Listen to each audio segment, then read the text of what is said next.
내 안에 사느니 내 안에 사느니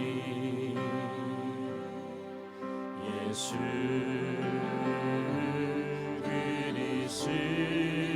그리스도니 나의 죽음도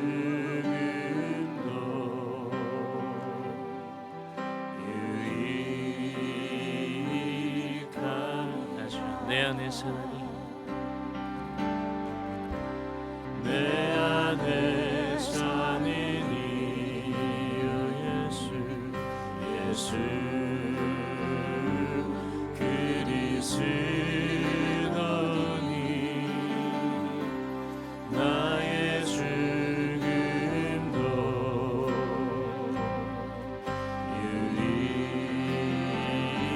유익하게 나의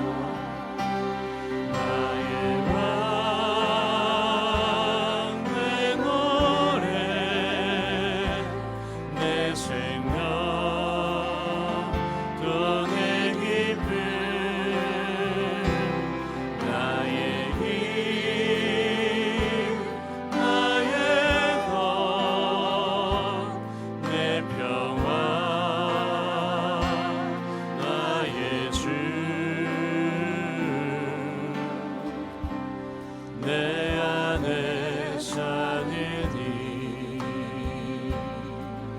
예수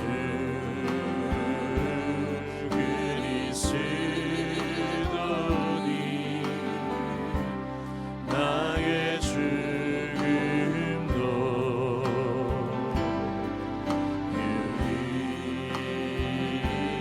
우리 다시 처음부터 고백합니다. 내 안에 사느니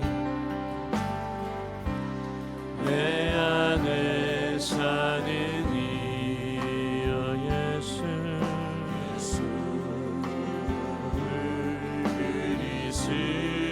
그리스도니 나의 죽음도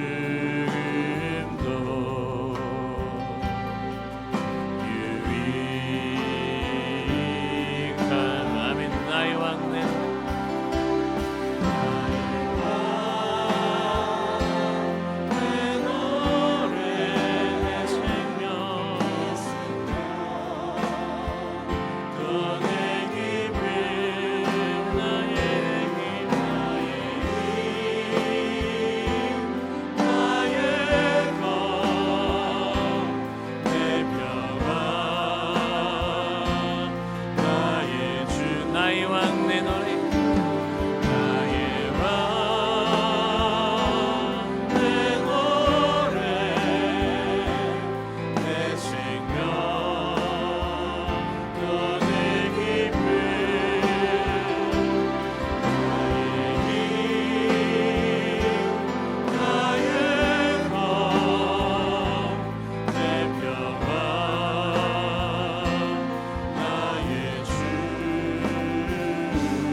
주 품에 품으소서.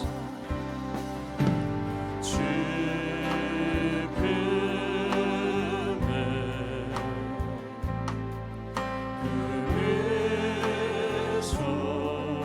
품으소서.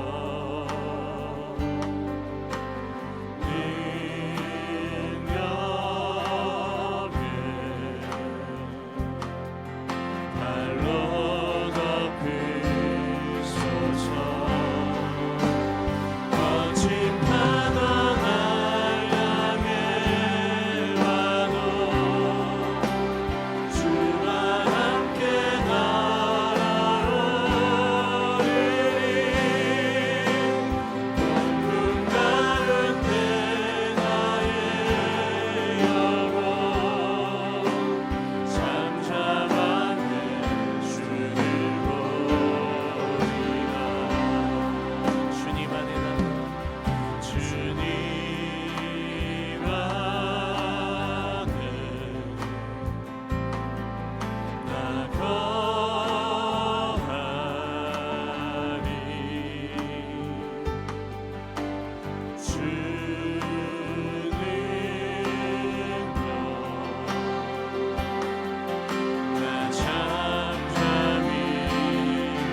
마음을 고백하게만 나아갑니다. 거친 파도는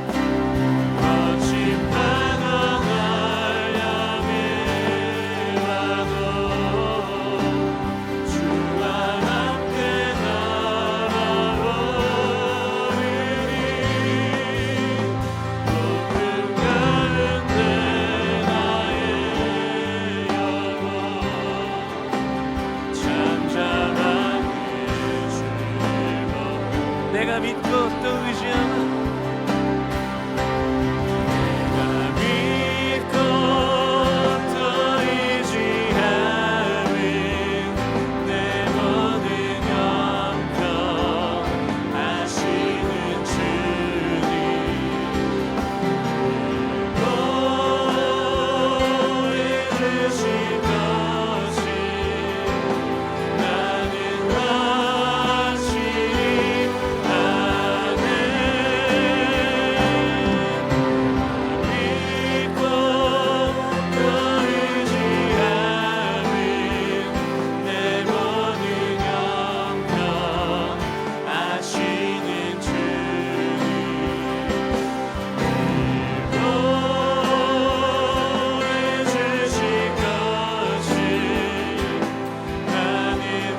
마지막으로 고백하며 나가겠습니다. 내가 믿고 또 의지하는 내가 믿고 또 의지하는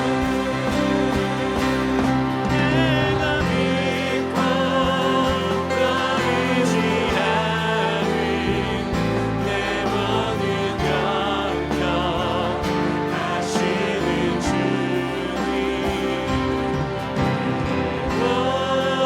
보호해 주실 것을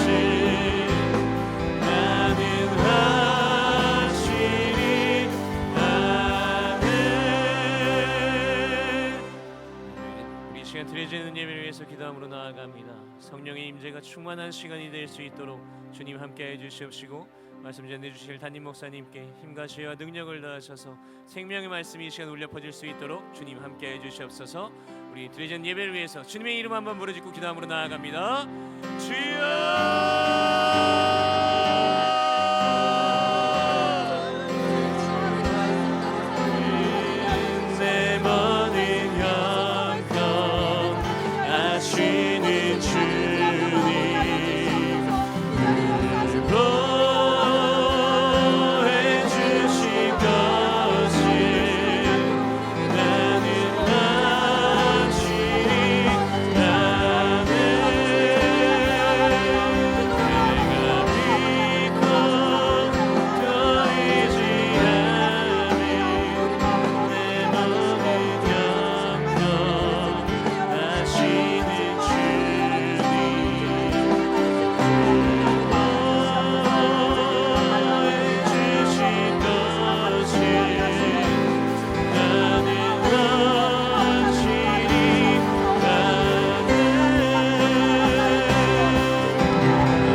하나님 감사합니다. 2024년 10월 4일 우리 인생 가운데 다시 오지 못할 새벽을 주님 앞에서 깨우게 해주시니 감사합니다.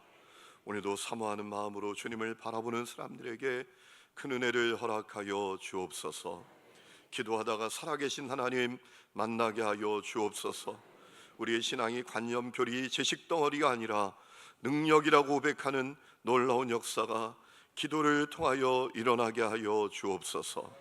기도하다가 살아계신 하나님 만나게 하시고, 기도하다가 우리의 속사람이 바뀌게 해주시고, 기도하다가 옛사람을 끊어버리게 해주시고, 은밀한 죄를 버리게 해주시고, 하나님 안에서 온전히 새로워지게 하여 주옵소서.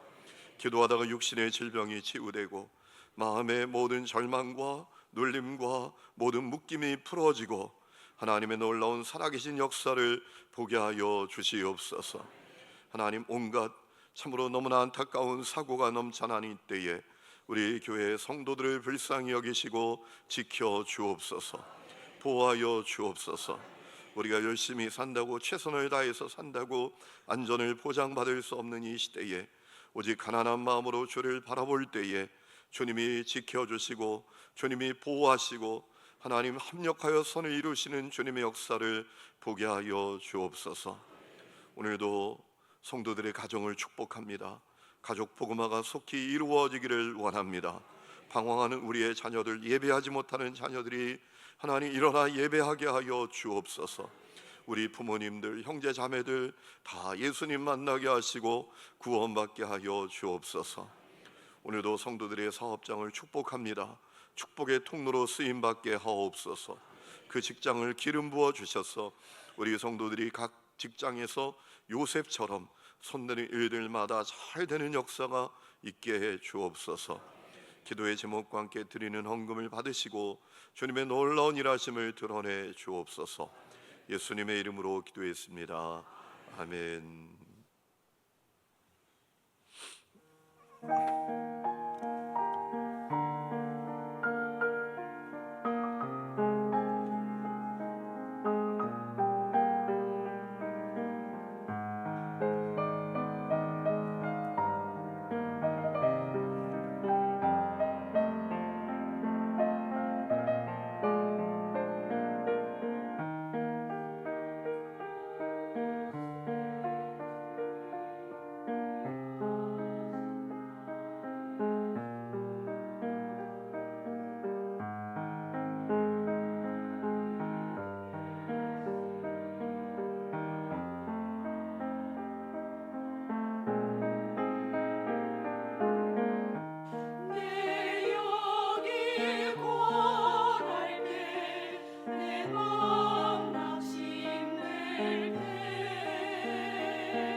귀한 찬양 감사합니다.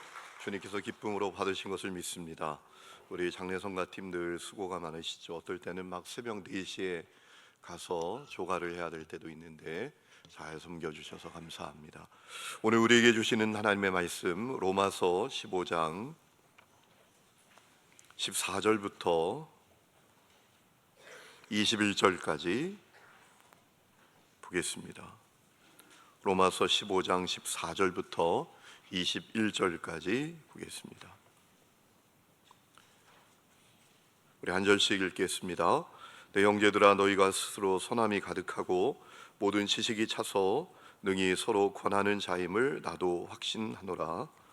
하나 내가 너희로 다시 생각나게 하려고 하나님께서 내게 주신 은혜로 말미암아 더욱 담대히 대량 너희에게 썼노니 이 은혜는 곧 나로 이방인을 위하여 그리스도 예수의 일꾼이 되어 하나님의 복음의 제사장 직분을 하게 하사 이방인을 제물로 드리는 것이 성령 안에서 거룩하게 되어 받으실 만하게 하려 하심이라.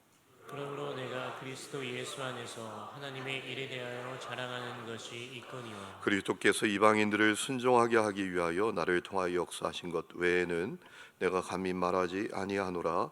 그 일은 말과 행위로 표적과 기사의 능력으로 성령의 능력으로 이루어졌으며 그리하여 내가 예루살렘으로부터 두루 행하여 일루리고네까지 그리스도의 복음을 편만하게 전하였노라. 또 내가 그리스도의 이름을 부르는 곳에는 복음을 전하지 않기를 힘썼노니 이는 남의 터 위에 건축하지 아니하려 함이라. 기록된 바 주의 소식을 받지 못한 자들이 볼 것이요 듣지 못한 자들이 깨달으리라 함과 같으니라. 아멘. 할렐루야. 우리 옆에 있는 분들과 인사합니다. 잘 오셨습니다. 축복합니다. 하나님의 크신 은혜가 여러분 모두에게 있기를 축원합니다.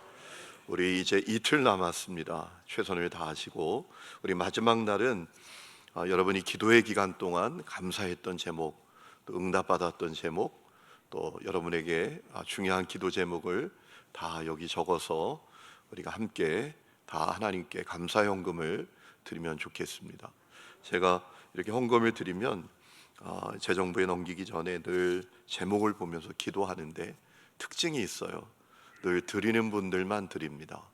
드릴 수 있는 환경이 있지만 드리지 않는 분들은 여전히 드리지 않아요. 저는 우리 하나님교회 성도들이 하나님께 드리는 것을 기쁨으로 여기는 분들이 되시기를 축원합니다.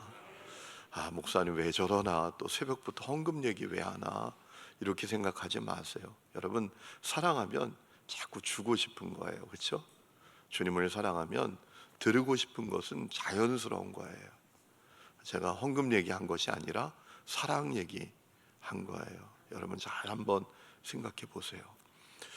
여러분 우리가 살아가면서 마음이 어려울 때가 있잖아요. 언제 마음이 어렵죠? 내가 가진 진심이 왜곡되어 전해질 때입니다. 그때 마음이 너무 어렵잖아요. 진심이 진심 그대로 전달되지 않고 이게 왜곡되어 전달될 때예요. 여러분 그렇지 않습니까? 여러분 바울이 로마서 마무리하면서 간절히 원했던 게 있습니다. 자기의 진심이 그대로 잘 전달되는 거예요. 저는 오늘 말씀을 묵상하다가 예전에 그 유진 피터슨이 쓴 그 길을 걸으라 라는 책에서 본 내용이 생각이 났어요. 유진 피터슨이 그 책에 보면 그런 얘기를 합니다. 우리가 기적을 행하고 능력을 나타내고 뭐 큰 프로젝트를 하고 뭐 엄청난 복음 사역을 하고 이때 주의해야 될 것이 있는데 탈인격화되는 것을 조심해야 된다라고 했어요.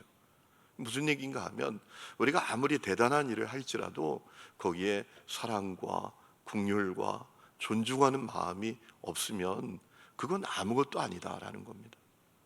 여러분 오늘 말씀을 보면 이 바울이 로마 교회 성도들에게 편지하면서 자기의 진심이 왜곡되지 않도록 그들에게 그들을 존중하면서 설득하는 내용이 있어요. 내가 왜 이 서신을 당신들에게 써 보내야 했는지 그것을 이야기합니다. 여러분 오늘 우리가 읽은 14절 보면 당신들에게 스스로 선함이 가득하고 모든 지식이 차서 서로를 가르칠 수 있지만 그렇지만 내가 이 서신을 왜 써보내는지를 그가 이야기해요. 자기의 진심이 잘 전달되기를 원했기 때문이죠. 왜 그렇게 한다고 합니까? 내게 주신, 바울에게 주신 사명 때문이라고 말합니다. 여러분 15절 말씀 보세요. 내가 너희로 다시 생각나게 하려고. 로마 교회 성도들이 모르지 않는 말씀이지만 그들이 이미 다 알고 있는 말씀일 수 있지만 이제 그 내용을 써보낸다라는 겁니다. 내게 하나님께서 내게 주신 은혜로 말미암아 더욱 담대히 대량 너희에게 썼노니라고 했습니다. 내게 주신 사명 때문에 담대히 간절히 당신들에게 이 서신을 써보냅니다 라는 거예요. 여러분, 이 15절에 은혜라고 번역된 단어는 우리가 내용적으로 쭉 보면 사명을 말하는 겁니다. 바울은 자기에게 주신 사명을 은혜라고 표현해요. 실제로 공동 번역을 읽어보니까 은혜로 주신 사명, 이렇게 번역을 해놨더라고요. 사명을 말하는 거예요. 바울은 자기에게 주신 사명 때문에 이제 1장부터 15장까지의 내용들을 써보냈다라고 이야기하는 거예요. 주목해야 될 것은 바울은 내 자신에게 주신 사명을 은혜라고 했다라는 거예요. 은혜라는 게 뭐죠? 받을 자격이 없는 사람에게 거저 호의를 베풀어 주는 거란 말이에요. 바울은 자기가 생각할 때에도 자기는 사명을 받을 자격이 없는 거예요. 여러분, 고린도전서 15장 말씀을 보면 바울이 그런 얘기합니다. 나는 하나님의 교회를 박해하는 자였다. 나는 사도라고 칭함을 받을 자격이 없는 자였다. 그것이 바울의 고백이었어요. 그런데 그런 자기에게 주님께서 사명을 주셨으니 그건 너무나 놀라운 은혜인 거예요. 받을 자격이 없는 사람에게 호의를 베풀어 주신 거예요. 이 눈이 열리니까 자기의 사명을 소중하게 여기고 감사하게 여기고 또 사명에 충성하게 되는 거예요. 저는 오늘 이 역사가 우리 하나님교회 성도들에게 있기를 주의 이름으로 축원합니다. 여러분, 하나님께서 우리 각 사람들에게 다 사명을 주셨습니다. 우리가 깨닫지를 못해서 그렇지요, 우리에게 사명을 주셨어요. 제가 이제 부목사 사역을 할 때 구집사님이라고 계셨어요. 그 가정에 신방을 갔더니 이분이 평생 누워있는 분이에요. 이분이 조선소에서 일을 하다가 그 엄청난 배 꼭대기, 여러분 조선소에 가보면, 여러분 조선소에 안 가보셨죠? 저는 배도 타보고 조선소도 가보고 부산에 사역하다 보니까 울산에 배가 들어오면 이제 그 배에 신방도 가고 조선소 가서 기도도 하고 배 만들 때, 여러분 큰 배는 길이가 250m가 됩니다. 놀라지를 않아서 내가 정말 어떻게 목회를 해야 될지 모르겠어요. 별 놀라는 일이 별로 없으니 엄청난 배죠. 그러니까 그 높이가 얼마나 되겠어요. 거기서 추락을 했어요. 목뼈가 부러져서 이제 머리 위로는 다 마비가 된 거예요. 평생 누워 계시는 분이에요. 이분이, 제가 신방을 갔더니 그래요, 목사님 저는 누워서 아무것도 못하지만 누워서 기도하는 게 제 사명입니다 그러시더라고요. 이분이 제가 그 교회에 부임하기 전부터도 저를 위해서 기도하셨대요. 이 교회에 이제 목사님이 광고를 하실 거 아니에요. 담임 목사님이 이제 다음 주에 이제 새로운 목사님이 오십니다. 그러니까 그때부터 기도를 하셨대요. 자기는 누워서 아무것도 못하지만 기도하는 것이 자기의 사명이라는 거예요. 그래서 놀랍게도 그 아들이 셋인데 다 잘 됐어요. 다 잘 됐어요. 정말 누워서 아무것도 못해주는 아버지였지만 그 아들들이 얼마나 훌륭하게 컸는지 몰라요. 제가 그분들의 무슨 일을 하는지를 말씀드리지는 않았겠어요. 또 위화감 조성될까? 그러면 잘 된 거야, 그렇게 성공하지 못하면 못된 거야, 이런 삐딱한 마음을 가진 분들이 계실지 몰라서 다 얘기하지는 못하겠는데 다 잘 됐어요. 여러분, 누워서 아무것도 못하지만 기도하는 것이 사명이라는 거예요. 우리에게 주신 사명이 다 있어요. 깨닫지를 못해서 그렇지. 중요한 것은 이 바울처럼 내게 주신 그 사명을 소중하게 여기나 감사하게 여기나, 그렇기 때문에 충성하나, 그것이 중요한 것이지요. 여러분, 그러면 하나님께서 바울에게 주신 사명은 뭡니까? 오늘 바울이 그 사명이 무엇인지를 알려줍니다. 이방인들에게 복음을 전하는 거라고 이야기해요. 16절, 이 은혜는 이라고 하죠. 이 사명은 이라는 겁니다.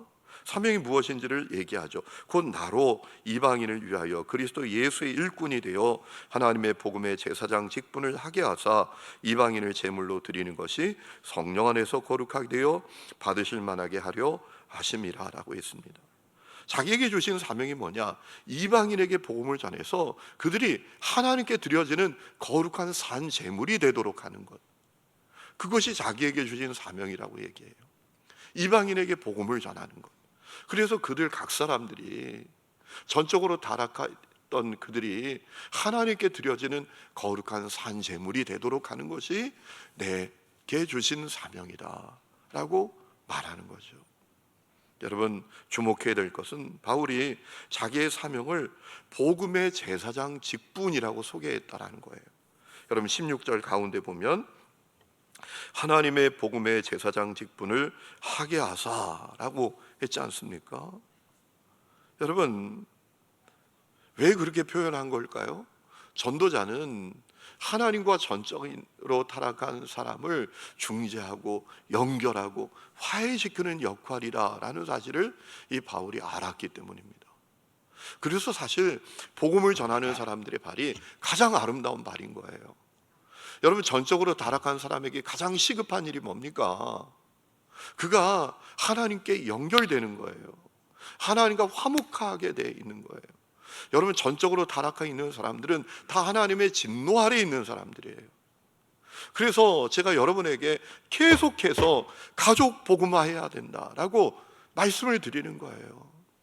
여러분들 가운데 내 자녀가 예수 안 믿어요, 예배하지 않아요, 언젠가 믿겠지, 이런 분들이 계시잖아요. 여러분, 그 마음의 상태 바뀌어야 돼요. 전적으로 타락해 있는 사람은 하나님의 진노 아래 있어요. 하나님과 분리되어 있다고요. 여러분, 물 떠난 물고기가 살 수 있어요? 땅에서 뿌리채 뽑힌 나무가 살 수 있나요? 하나님과 분리되어 있는 사람은 그런 영적인 상태라는 거예요. 여러분의 자녀들이 어떤 직업을 가졌던, 얼마나 공부를 잘하던, 얼마나 성공했던, 그건 중요한 게 아니에요. 그가 하나님과 연결되어 있느냐, 하나님과 분리되어 있지 않느냐, 그게 중요한 거예요. 여러분, 하나님과 분리되어서 어떻게 삽니까? 하나님과 분리되어 있는데 어떻게 살겠어요? 여러분, 여러분의 자녀가 땅에서 뿌리채 뽑혀 있는 나무라고 생각해 보세요. 가만히 내버려 두겠어요? 절대로 그렇지 않죠. 그래서 바울은 자기를 복음의 제사장 직분이다 라고 말한 거예요. 전적으로 타락한 사람을 하나님과 연결되도록 중재하고 연결시키고 화해시키는 역할을 감당한다 라고 했던 것이죠.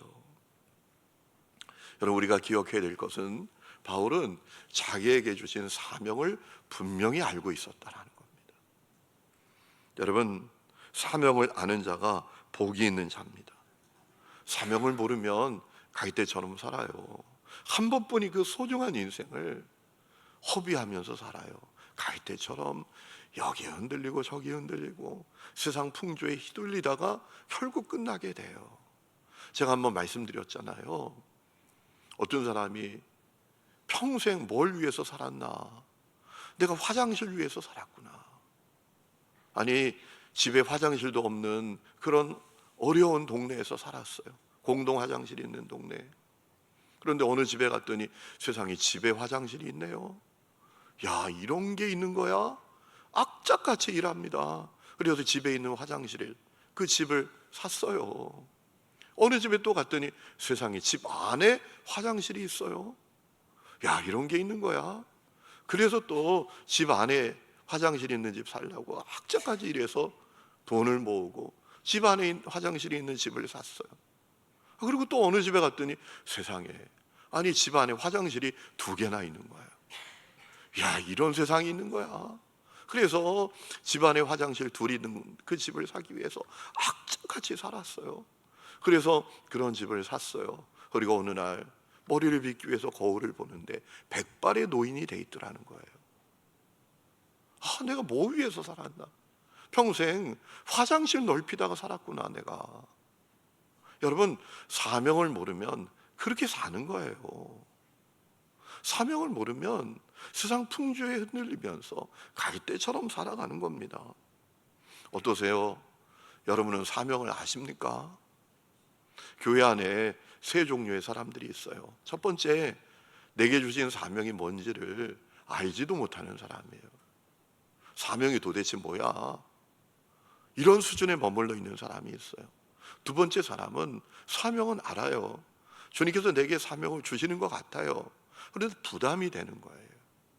그래서 망설이고 갈등하고 그러다가 한평생 시간을 보내는 사람이 있지요. 그러나 세 번째 사람이 있어요. 사명을 알고 순종하여 감당하여 열매 맺고 하나님께 영광 돌리는 사람들이죠.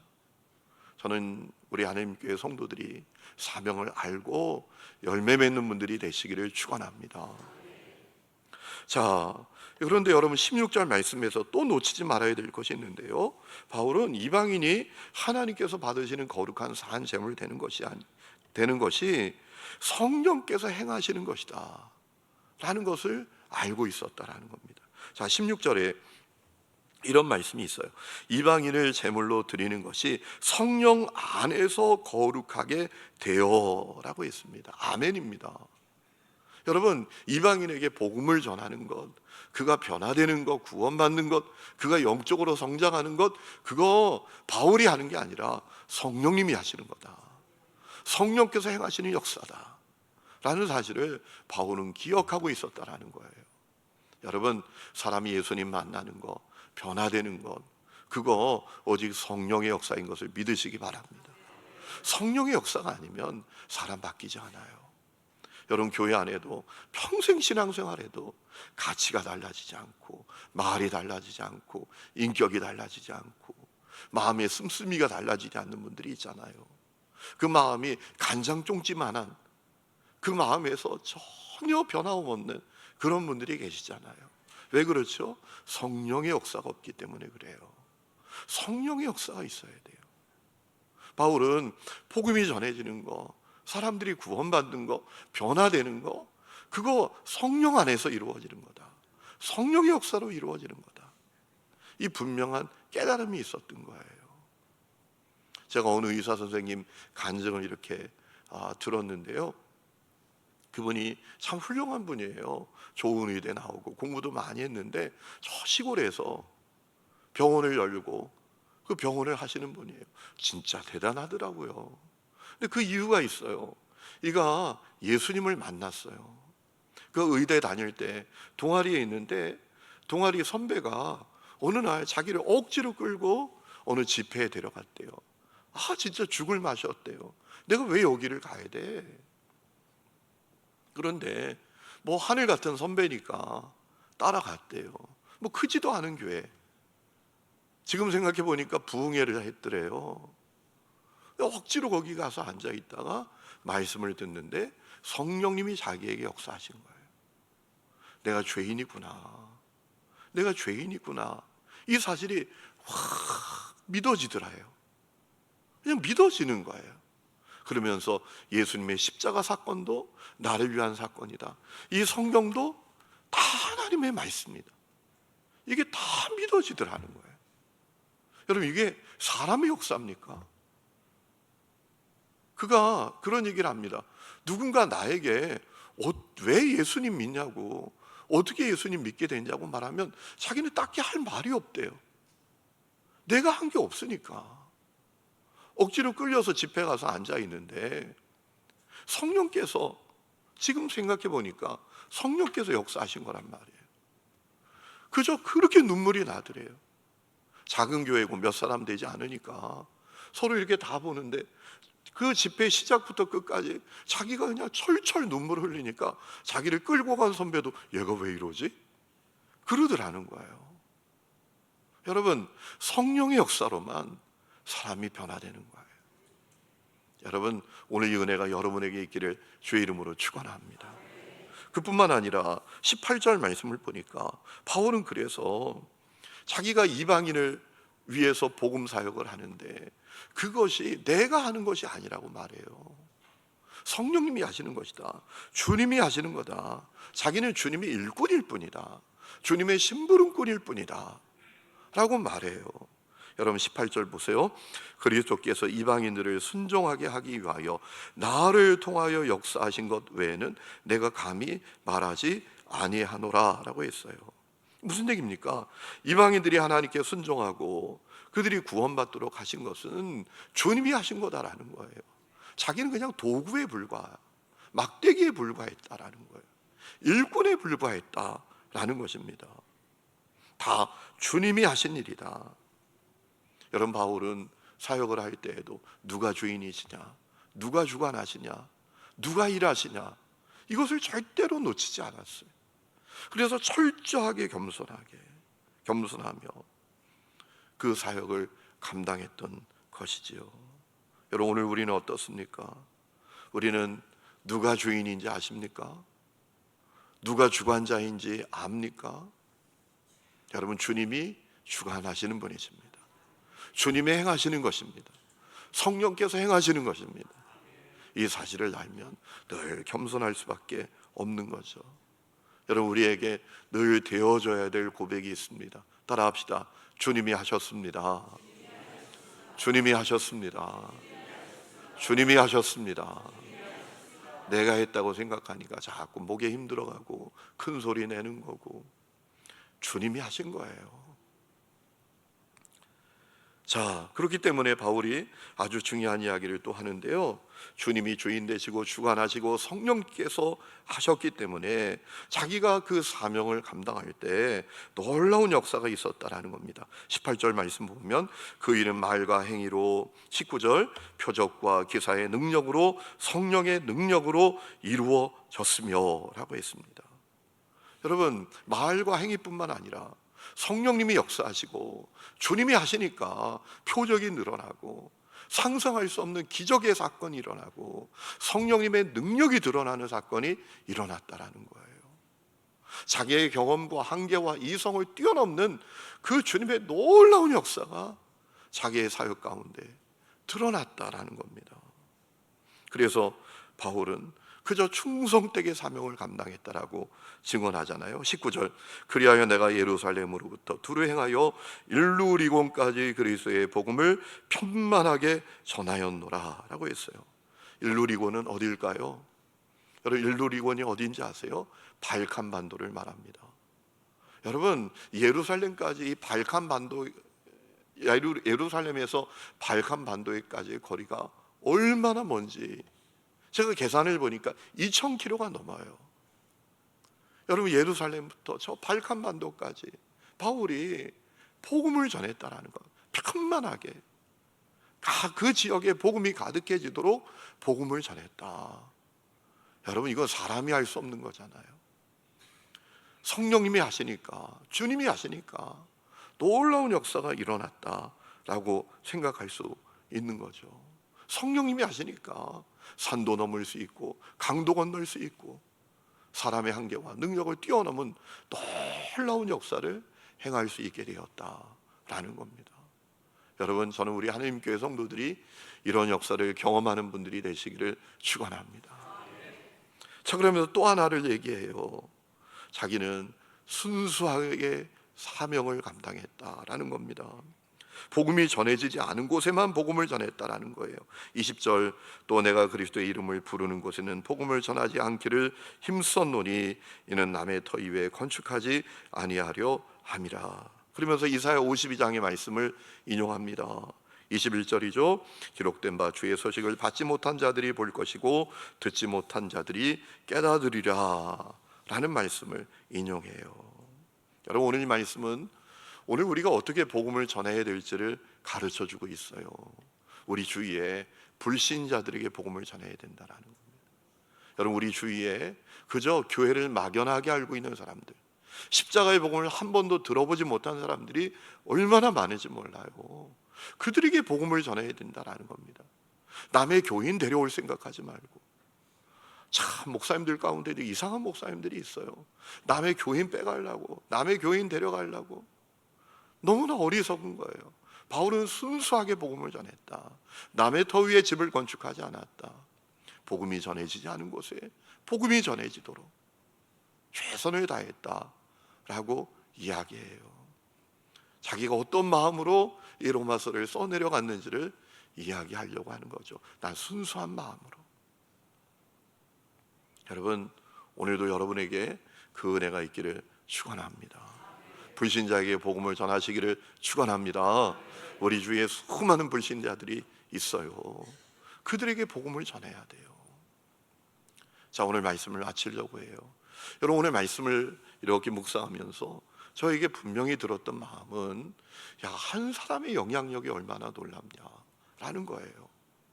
한 사람이 사명을 깨닫고 거기에 반응하고 또 그에게 성령님이 역사하시니 얼마나 놀라운 역사가 일어났냐라는 거예요. 바울이 전한 복음이, 여러분 생각해 보세요. 지구 한 바퀴를 돌아서 우리에게도 왔어요. 바울이 예루살렘부터 일루리곤, 발칸반도까지, 또 로마까지, 스페인까지 복음을 전했는데 그 복음이 그대로 지구 한 바퀴를 돌아서 우리에게 와서 우리가 이 자리에 앉아 있잖아요. 한 사람의 영향력이 얼마나 놀랍냐라는 거예요. 한 사람이 사명을 깨닫고 충성되게 반응하고, 한 사람이 성령님이 하시는 거구나, 주님이 하시는 거구나, 이 사실을 깨닫고, 그리고 정말 내게 주신 이 사명이 은혜구나, 은혜.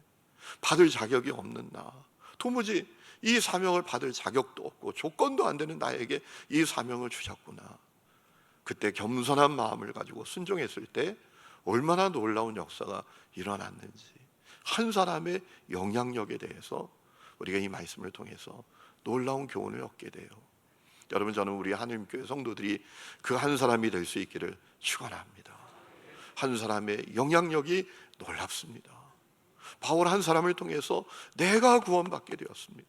그가 전한 복음이 지구 한 바퀴를 돌아서 나에게도 와서 내가 복음을 듣고 구원받고 우리 가정이 구원받고 하나님의 나라가 임하게 되었습니다. 오늘 이 역사가 여러분을 통해서도 일어나게 될 수 있기를 주의 이름으로 축원합니다. 우리 이 시간에 찬양 부르고 기도하는 시간을 갖겠습니다. 꽃들도 찬양을 부릅니다.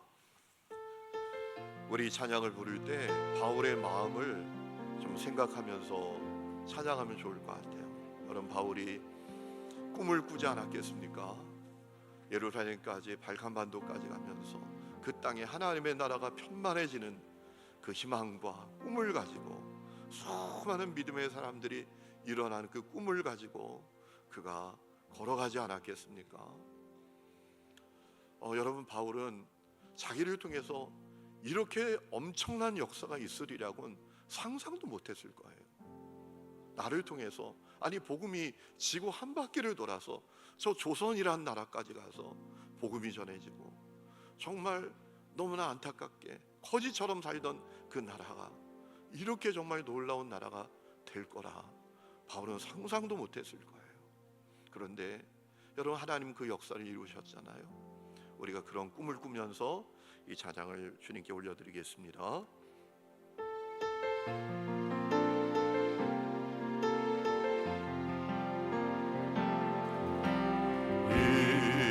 이곳에 생명샘 솟아나 눈물 골짝 지나갈 때에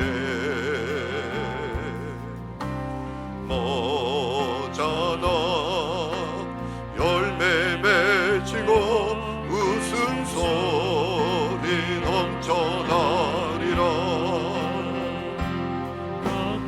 또 구름도 바람도 넓은 바다도 찬양하라 찬양하라 예수를. 하늘을 울리며 노래해 나의 영혼아. 은혜의 주 은혜의 주 은혜의 주. 그날에 하늘이 열리고 모든 이가 보게 되리라. 마침내 옷들이 피고 영광이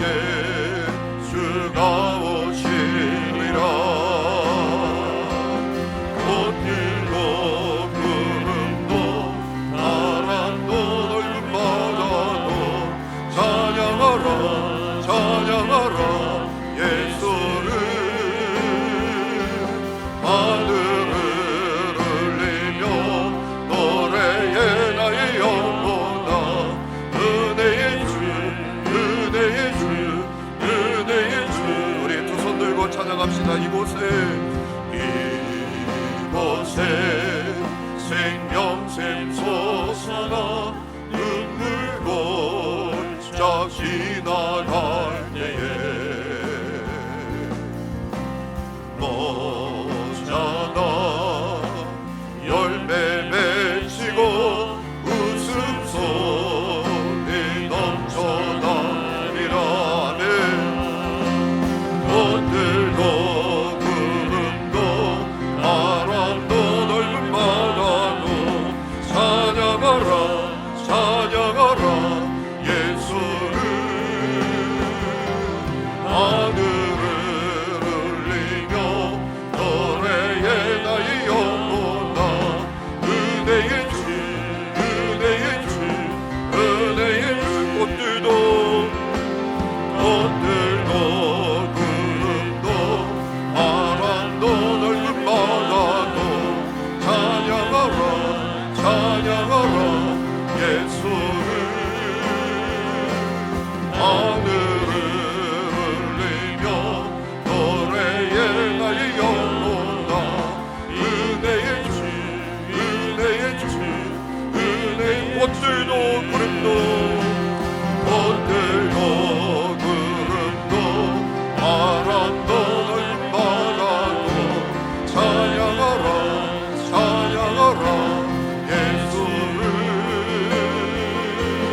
하늘을 울리며 노래에 나의 영혼아 은혜의 주 은혜의 주 은혜의 주. 우리 이 시간에 기도하기를 원합니다. 한 사람의 영향력이 놀랍습니다. 한 사람이 도무지 내가 사명을 받을 수 없는 존재인데 내게 은혜의 사명을 주셨구나, 이것을 깨닫고 겸손한 마음으로 감사한 마음으로 기꺼이 감당하고 성령께서 그에게 역사하심에 참으로 가히 상상할 수 없었던 역사가 일어났습니다. 그가 전한 복음이 예루살렘에서 발칸반도까지 가고 로마까지 가고 스페인까지 가고 그리고 지구 한 바퀴를 돌아서 우리에게까지 와서 우리가 구원을 얻게 되었습니다. 여러분, 오늘 하나님께서 여러분이 그 한 사람이 되기를 원하고 계십니다. 여러분을 통해서 여러분이 삶의 자리에, 여러분의 가정 속에, 여러분이 있는 직장 속에 놀라운 역사를 이루기를 원하고 계십니다. 이 시간에 기도했으면 좋겠습니다. 주여, 나도 바울처럼 사명을 깨닫게 하여 주옵소서. 내게 주신 사명이 얼마나 놀라운 은혜인지를 아는 눈이 열리게 하여 주옵소서. 내가 하는 것이 아니라 성령님이 하시는 거, 주님이 하시는 것이고 주님이 주인 되시고 주님이 주관자이심을 바라보는 눈도 열리게 하여 주셔서 내가 믿음으로 순종하며 나갈 때 내가 그 한 사람이 되게 해 주십시오. 우리가 한절히 주여 세 번 힘차게 부르고 기도하다가 돌아갑니다. 주여 주여 주여. 아버지 하나님, 시간에 간절히 기도합니다. 아버지 하나님, 한없는 주님의 은혜를 허락하 주시옵소서. 거룩한 주님의 영을 부어 주시옵소서. 성령이여 충만하게 임하여 주시옵소서. 아버지 하나님, 믿음으로 간구합니다. 하나님이 한없는 주님의 은혜를 우리 가운데 부어 주시옵소서. 주여, 한 사람의 영향력이 얼마나 놀라운지를 알게 해주시니 감사합니다. 주여 하나님 아버지, 우리도 사명을 깨닫게 하옵소서. 주여, 우리에게 주신 사명을 알게 해 주옵소서. 주여 하나님, 우리도 성령님이 행하시는 역사를 보게 하여 주시옵소서. 우리도 성령님이 하시는 역사를 볼 수 있게 하여 주시옵소서. 아버지 하나님, 한없는 주님의 은혜를 우리 가운데 허락하여 주시옵소서. 거룩한 주의 영을 부어 주시옵소서. 성령님 충만하게 임하여 주시옵소서. 아버지 하나님, 한없는 주님의 은혜를 허락하여 주시고 거룩한 주의 영을 부어 주시고 성령님 강하게 임하여 주시옵소서. 내가 그 한 사람이 되기를 원합니다. 하나님 아버지, 나의 자녀들이 그 한 사람이 되기를 원합니다.